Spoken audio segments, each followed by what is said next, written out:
Bom, hoje vamos falar de um assunto sério, segurança em condomínios. Doutor Rodrigo Carpati está com a gente, bem-vindo. Como vai, tudo bem? Tudo bom, Katia? A gente mora em apartamento. O que eu faço no meu apartamento reflete a vida de todos os outros moradores, né?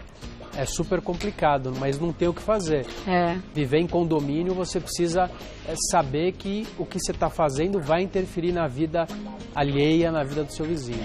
E a gente fez até uma matéria bem curtinha, resumidinha, falando desse assunto. Vamos assistir? Olha lá. A segurança do lugar onde você mora começa pela fechadura das portas e vai muito além do que se possa imaginar. Rachaduras, tubulações de gás, sistema elétrico sobrecarregado e o uso inadequado de materiais na construção são alguns dos fatores que colocam em risco a vida de centenas de moradores.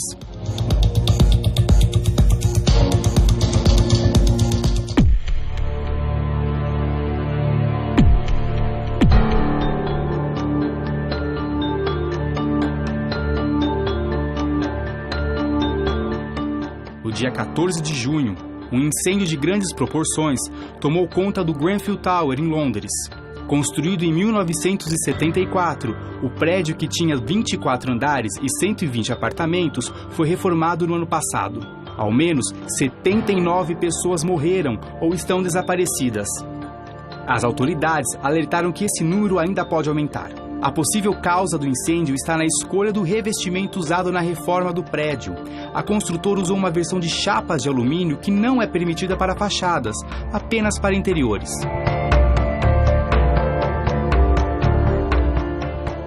No Brasil, 2 grandes incêndios em edifícios paulistanos causaram comoção em todo o país. Em 1971, o excesso de carga elétrica foi a causa do incêndio no edifício Andraus. A tragédia só não fez mais vítimas porque o edifício tinha um heliponto, por onde 500 pessoas foram resgatadas.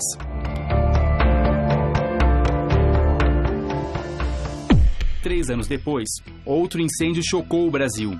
Em 1974, o edifício Joelma foi tomado pelo fogo causado por um curto-circuito em um aparelho de ar-condicionado. 191 pessoas morreram na tragédia. Estar em dia com as normas de segurança é o primeiro passo para garantir a tranquilidade dos moradores de um edifício.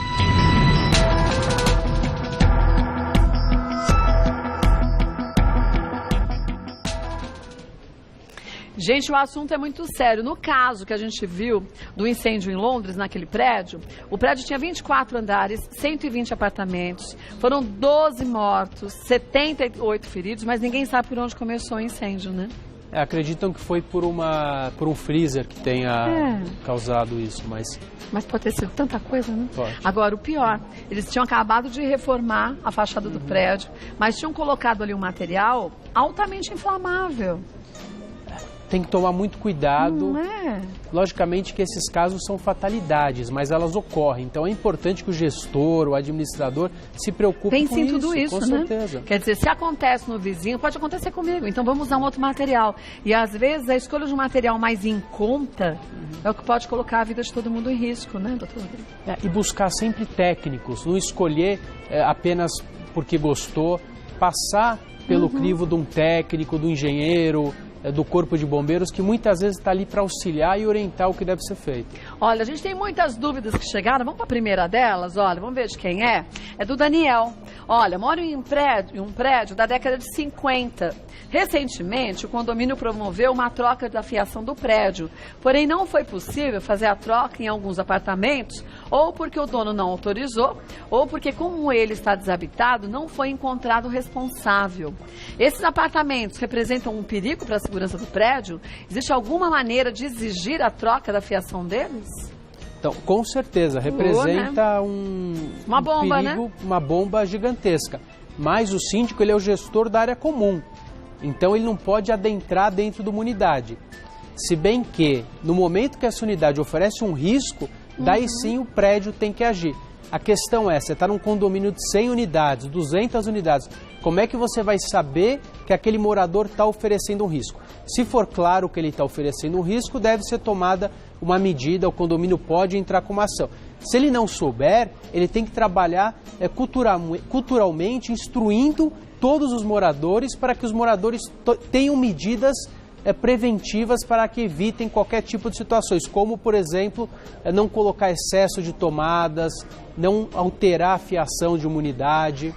Ou então botijão de gás dentro do apartamento, né? Que é um risco tremendo, gigantesco, que é um perigo para o condomínio e proibido por lei. Existe um decreto municipal que proíbe o uso de botijões em São Paulo quando a região é servida por gás de rua.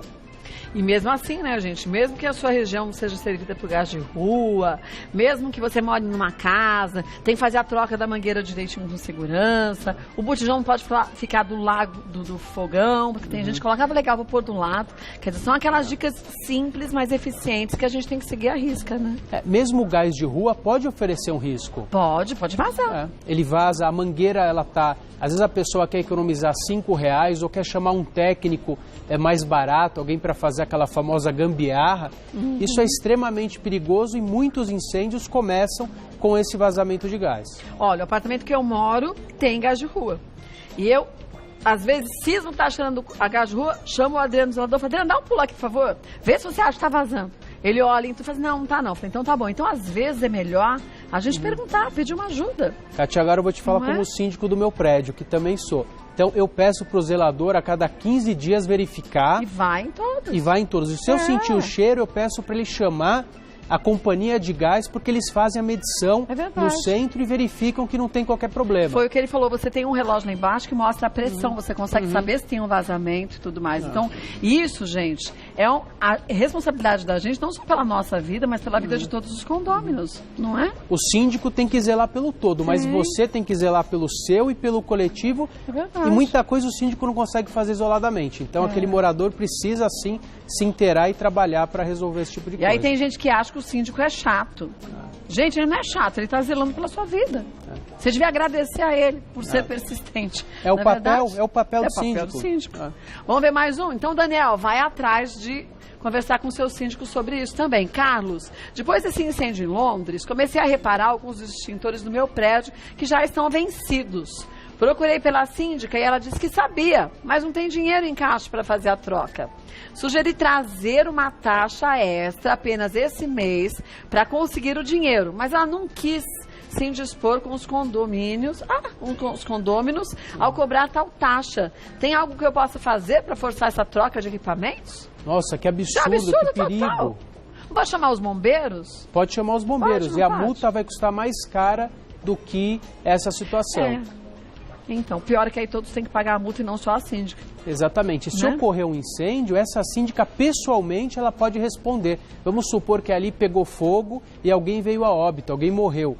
Esse síndico ele pode responder inclusive por homicídio culposo, porque ele, na função de garantidor, que é a função de síndico, ele está assumindo o resultado de ter causado esse dano, uma vez que ele, na qualidade de síndico, poderia ter evitado isso se ele tivesse tomado as medidas. Ele sabia do risco. Ele sabia do risco. Então ele assumiu o resultado. Né? Exatamente. Então o Carlos tem que tomar uma atitude conversando com a síndica, dizendo que senão ele vai chamar os bombeiros, né? Ou forçar uma assembleia e resolver isso rapidamente. É uma obrigação legal ter os extintores em dia. Existe o AVCB, o Auto de Vistoria do Corpo de Bombeiros, que é uma obrigação legal. O síndico tem que cumprir. Lei a gente não discute, a gente cumpre. Hora de discutir lei não é na hora da gente não cumprir. É na hora que você tem que cobrar de quem de direito. Mas se a lei existe é pra gente seguir. Com não certeza. E olha que as leis estão tão antigas que a gente tinha que reciclá-las todas, né? Confunde um pouco, às vezes a gente não sabe qual seguir, mas né? Buscar a orientação de um profissional para entender o que está valendo e o que não está. Vamos ver mais uma? E o certo seria que a gente não tivesse nem lei, gente, que a gente tivesse responsabilidade com as coisas, né? Não é fazer porque é obrigado, porque sabe da importância daquele ato. Bom senso, responsabilidade, com certeza. A Renata, meu vizinho é muito descuidado. É comum ele sair de casa, deixar a panela no fogo, dormir e esquecer coisas no forno. Já tivemos que chamar mais de uma vez o corpo de bombeiros para arrombar o apartamento dele após o cheiro de queimado e a fumaça causar pânico nos moradores. Já se comentou em processá-lo ou forçar sua saída do prédio. Isso é possível? Então, em casos extremos, sim. Esse é um morador que pode passar a ser alguém antissocial, que está trazendo... Isso não é nem descuido, isso é é uma situação de risco para todos os outros. Não adianta o prédio estar em dia, o condomínio estar em dia e aquele morador não está em dia. Então, o que deve ser feito, deve ser chamado para conversar, e se não for possível, o condomínio pode, em atos extremos, aplicar multa e até impedir que ele resida naquele local. Mas é um processo longo e demorado. O ideal é tentar conscientizá-lo, é o mais sensato. Mas só se ele comprar uma panela elétrica, porque põe no automático e desliga, um fogão que desligue também, que você põe o tempo, um forno. Às vezes as pessoas também têm que se readequar de acordo com o que sabe das suas dificuldades, né? Com certeza, não é mais verdade? viável. Mas o bom senso não está aí na vida de todo mundo, infelizmente, ainda, né? Então, Renata, vai pela justiça, se não der certo, mas tenta conversar antes, né? O ideal é que ela Melhor, tente conversar, mas tem que entender qual é esse problema. A gente tem casos, por exemplo, de situações onde idosos com Alzheimer que causam alguns tipos de risco e que estão vivendo sozinhos. É uma situação complexa e explicável, e daí você toma uma medida, você chama aquelas pessoas que são obrigadas a cuidar daqueles idosos, e até o Ministério Público, em alguns casos, pode interferir. Mas, especificamente, um condômino desleixado, descuidado, é muito perigoso e, se não tiver uma solução de conversa, vai ter que entrar com uma ação e ele pode, inclusive, perder o direito de morar naquele condomínio. Vamos ver mais uma? Adailton, minha rua sofre muito com assaltos, considero questão de tempo para o meu prédio ser invadido. Em caso de arrastões, o condomínio pode ser responsabilizado? Eu volto, porque essa história vai render. Agora,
Olha, voltando com o doutor Rodrigo Carpati, a Dailton fez uma boa pergunta, ó. Minha rua sofre muito com assaltos. Considero questão de tempo para o meu prédio ser invadido. Em caso de arrastões, o condomínio pode ser responsabilizado? Então, são duas coisas, Kátia. Se ele sabe que o prédio vai ser invadido, o bandido normalmente ele é um bandido eventual. Ele vai aonde é mais fácil. Então, o que o condomínio tem que fazer é trabalhar. Né? Exatamente. Com grades, com alarmes, com homens, com portaria, com homens externos. Essa é uma medida que ele tem que conversar com o síndico dele. A segunda medida, no caso de arrastão, infelizmente, a responsabilidade é da segurança pública e não do condomínio. Eu ia te falar o seguinte, porque também a gente fala, às vezes tem prédios que tem segurança, mas os moradores, na hora de entrar, reclamam se você tem que tocar lá o interfone, até o porteiro abrir, porque tem a gaiolinha, que a gente fica preso na gaiolinha. Abre um, aí você entra, fecha para abrir outro, abre os dois. E esquece que isso é uma medida de segurança. Kátia, quanto maior a segurança, maior o desconforto. E melhor e maior o desconforto. Sim. Então, não dá para a pessoa estar confortável e ter que entrar no condomínio, abaixar o vidro. Isso causa realmente um incômodo. Dois portões, aqueles portões, mas aquela... é importante, né? Exatamente, a gaiola. Mas no caso de um assalto, o prédio não responde, só vai responder se tiver qualquer envolvimento de moradores ou de funcionários, e daí sim o prédio poderia ser responsabilizado. Agora, cada um de nós, o que a gente pode fazer dentro do seu próprio apartamento, buscar uma porta mais segura, com um número maior de travas, isso também é importante, né? É uma somatória, o condomínio não é responsável também por trazer segurança. Ficar atento na hora que entra e sai de casa, como a gente faria se a gente morasse numa casa, não muda nada. Avisar os convidados antes, avisar prestadores, para que a portaria esteja pré-avisada, porque tem muitos golpes, tem o golpe do falso policial, do falso entregador, então se a pessoa está avisada, avisa a portaria, fica mais fácil.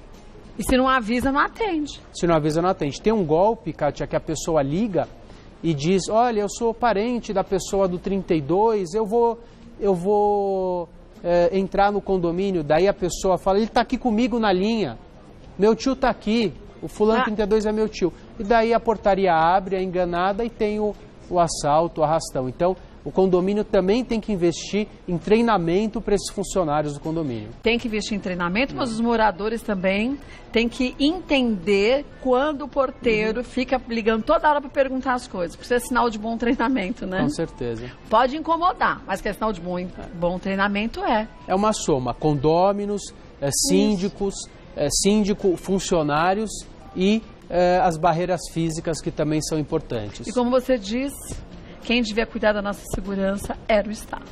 Mas como ele ainda não o faz, a gente tem que se prevenir um da melhor forma possível, né? Vamos ver mais uma, a última de hoje, do Márcio. Sou síndico e como meu prédio não tem porteiro, olha, esse é outro problema. É muito comum os moradores esquecerem de fechar o portão. Não adianta mandar carta, aviso no elevador, o pessoal não tem jeito. Existe algum respaldo na lei para que eu possa ser mais enérgico ao cobrar os condôminos? Na lei não, no próprio regimento interno do condomínio. Insira isso no regimento interno e depois notifique aquele que não estiver cumprindo, advirta, e se ele não se sensibilizar, ele tem que sofrer as consequências através de uma multa e daí sim ele vai aprender. E checar direitinho as travas, né, do portão, porque às vezes também tem portão que você fecha e depois ele abre. Essa é a função do síndico, manter os equipamentos em bom funcionamento. Né? Olha, o Márcio vai ter um bom trabalho. Mas tenta conversar, se não der certo como você falou, daí vai aplicar as medidas, né? E, gente, a gente começou nossa conversa com o doutor Rodrigo Carpati, falando justamente do quanto que a gente